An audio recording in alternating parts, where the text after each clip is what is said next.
paz do Senhor, meus amados irmãos, a paz do Senhor você, que é o nosso aluno na EBD Online, aqui da DPU, Assembleia de Deus Plena Unção, Rua Amaral, número 95, aqui no bairro do Andaraí. Nosso pastor presidente, pastor Marcos Fernandes. Nós estamos na quarta lição do quarto trimestre com o tema O Corpo como Templo do Espírito Santo.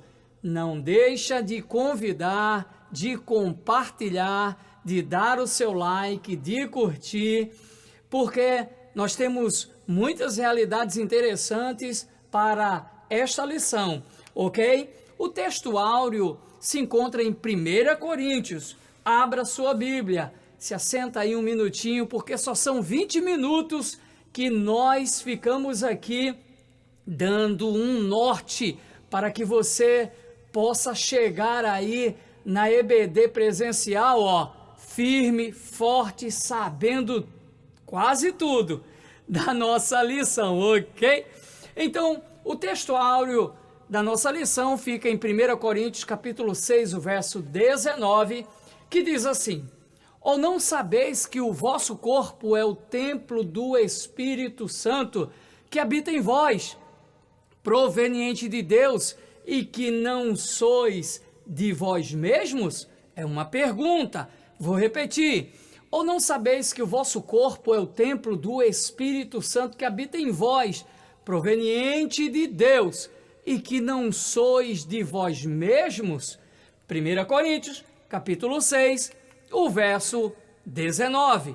A verdade prática diz assim: ter consciência que o nosso corpo é a habitação do Espírito Santo faz toda a diferença na maneira como o possuímos. E também nós sabemos de pronto que o nosso corpo, amados irmãos, é parte da constituição humana. Já estudamos isso nas lições anteriores e já afirmamos aqui com veemência, já dissemos essa verdade absoluta. Nós somos tricotômicos, somos corpo, somos alma e somos espírito. Então, já partindo para a nossa introdução, na lição anterior, você se lembra da lição anterior? Nós falamos sobre o corpo e as consequências do pecado. O corpo e as consequências do pecado. Nela nós enfatizamos não apenas os danos decorrentes do mesmo, mas também a obra redentora de Cristo para restaurar aquilo que o autor da nossa lição chama de matéria corrompida. Hoje nós vamos ter uma bela noção da importância que o corpo tem, sendo o mesmo templo e morada do Espírito Santo. Are you ready? Você está pronto? Você está pronto para receber essa porção de Deus? Você está preparado para esta porção de Deus? Então vamos lá.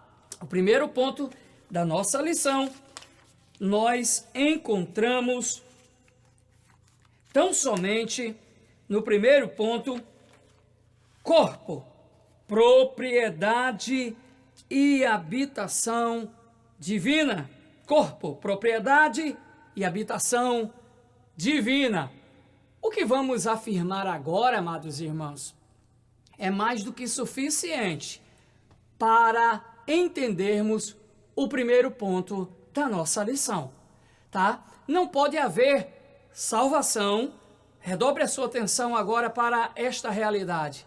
Não pode haver salvação sob hipótese alguma, nem fé, nem conversão, nem santificação, nem regeneração, nem muito menos transformação, segundo a imagem de Cristo, evidentemente, sem o agente dos céus, sem o Espírito Santo de Deus, sem o entrelaçamento Isso mesmo, sem o entrelaçamento da nossa natureza com a natureza santa, a natureza divina do Espírito de Deus. Então, primeira realidade que você deve entender é essa, tá? Nunca esqueça disso, tá? Nós não podemos esquecer de maneira alguma que esses elementos não valeriam nada se não fosse a presença do Espírito Santo de Deus em nossas vidas. Na Bíblia, a palavra corpo pode significar tanto o ser em sua totalidade, quanto apenas a parte física. E também é usada metaforicamente para se referir à igreja, não é? Paulo fez muito isso, especialmente na carta dele aos Coríntios. A primeira carta aos Coríntios está recheado de referências acerca da igreja como corpo de Cristo. Isso nós chamamos de forma metafórica, simbólica, ok? Então o corpo de Cristo é usado desta maneira pelo apóstolo Paulo, tá? Então, vamos à frente. Essa verdade, considerada em seu conjunto, subentende que o corpo, o eu inteiro, bem como qualquer porção do mesmo, não pode ser entregue a práticas pecaminosas e imorais. Eu quero me deter um pouco nessa parte da nossa aula, não é? Pois é de suma importância sabermos que nós, reiterando, é claro, aquilo que nós já havíamos dito na aula passada, a Bíblia diz que o corpo é para Deus e Deus para o corpo, tá? Então, o nosso corpo não pertence a nós mesmos e não é um instrumento para pecaminosidade. Isso mesmo, não é. E para atos imorais, ilícitos, né? Nós citamos até na lição passada que algumas pessoas nos dias atuais dizem: não, o corpo é meu corpo, minhas regras. Você se lembra da lição passada? Mas diante de Deus isso é um erro muito grande. E você que é cristão não pode usar de maneira alguma o seu corpo para atos imorais. O próprio apóstolo Paulo fala sobre porneia, não é? Porneia, que no original quer dizer tudo aquilo que envolve a prostituição, a lascívia e toda sorte de coisas que vão afetar muito, vão afetar drasticamente aquilo que é o templo, a morada e o santuário de Deus. O corpo, amados irmãos, é o tabernáculo do Senhor. Você sabia disso? Por isso ele deve ser respeitado, tá? A ideia do corpo como tabernáculo de Deus, já partindo para o ponto 2, é uma metáfora teológica, não é rasa, profunda, tá? Especialmente presente no Novo Testamento. Você encontra no Novo Testamento, repito, especialmente na carta de Paulo aos Coríntios. A primeira carta de Paulo aos Coríntios tem muitas referências sobre esse aspecto, tá? E o destaque do autor está com o portador da presença de Deus, tá? Na tricotomia, entenda, na tricotomia, quando o tabernáculo era composto por 3 partes, o ser humano também. Que interessante, não é? O tabernáculo, tá? Era composto por 3 partes. O corpo também, tá? E é mais interessante ainda, amados irmãos, que diz o autor da nossa lição com muita propriedade que este tabernáculo e aqueles que cuidavam dele obedeciam uma mudança. Que mudança era essa? Era a mudança na nuvem. Era o sinal de Deus. A nuvem pairava sobre o tabernáculo e quando ela levantava e começava a se mover, o povo levantava acampamento e também se movia. Que analogia tremenda, não é? Que analogia tremenda trazemos nesse instante na nossa lição. Isso baseado, é claro, naquilo que o autor traz no segundo ponto. No terceiro ponto, nós temos cuidando do templo do Espírito, cuidando do templo do Espírito.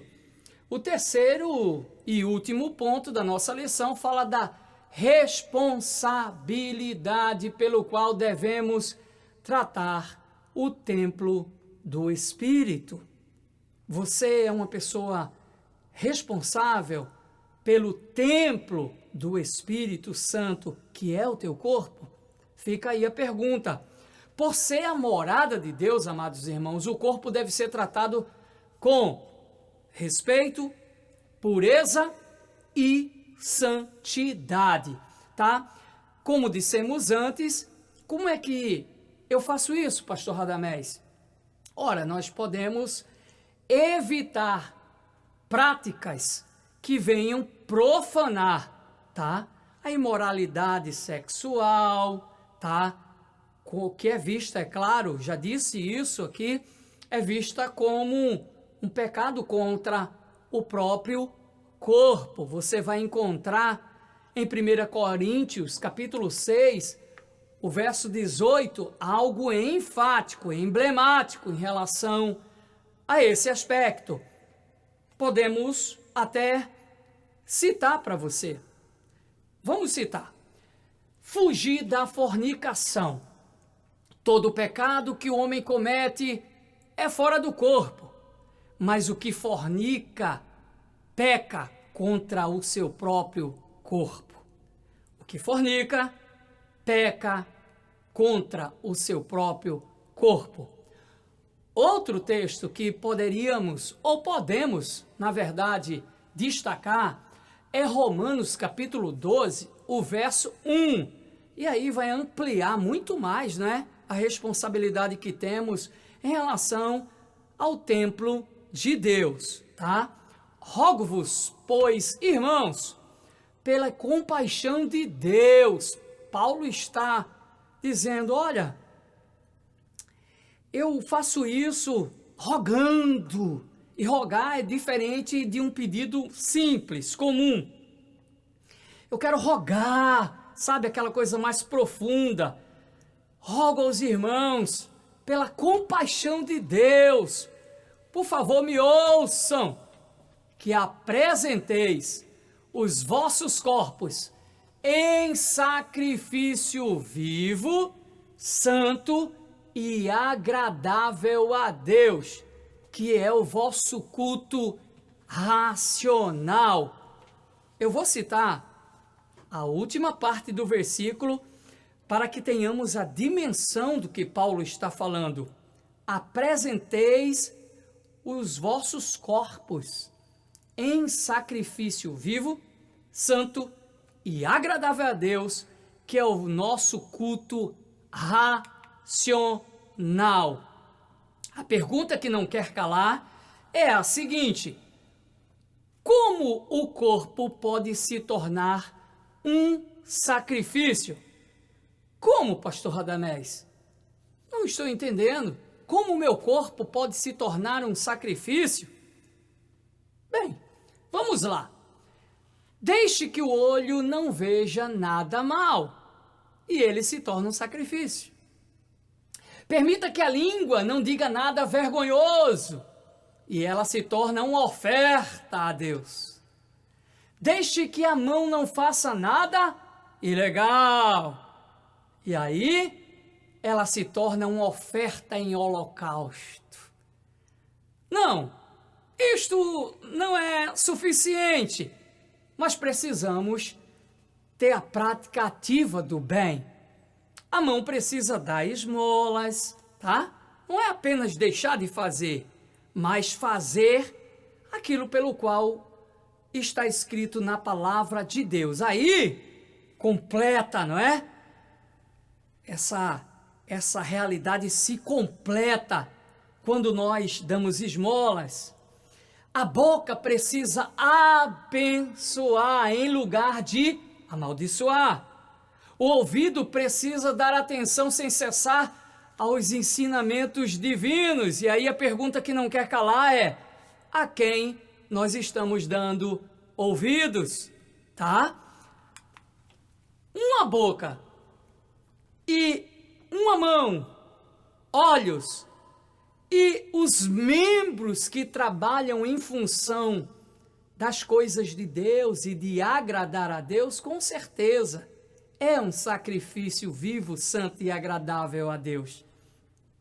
Todos os nossos membros devem trabalhar, devem ser usados para a pureza, para a santidade, para a glória de Deus. Sacrifício a Deus, dando a primícia a Deus. Portanto, amados irmãos, que nós possamos produzir frutos para Deus com as nossas mãos, com os nossos pés e com toda a nossa vida, especialmente com o nosso corpo. Deus abençoe a todos em nome de Jesus. Que nós possamos glorificar a Deus no nosso corpo e que não sejamos alvo de acusações do adversário das nossas almas. Não basta apenas o espírito, não basta apenas a alma, não basta apenas o corpo. É do Senhor e o Senhor é do corpo. Deus abençoe a todos e até a próxima, se Deus assim nos permitir.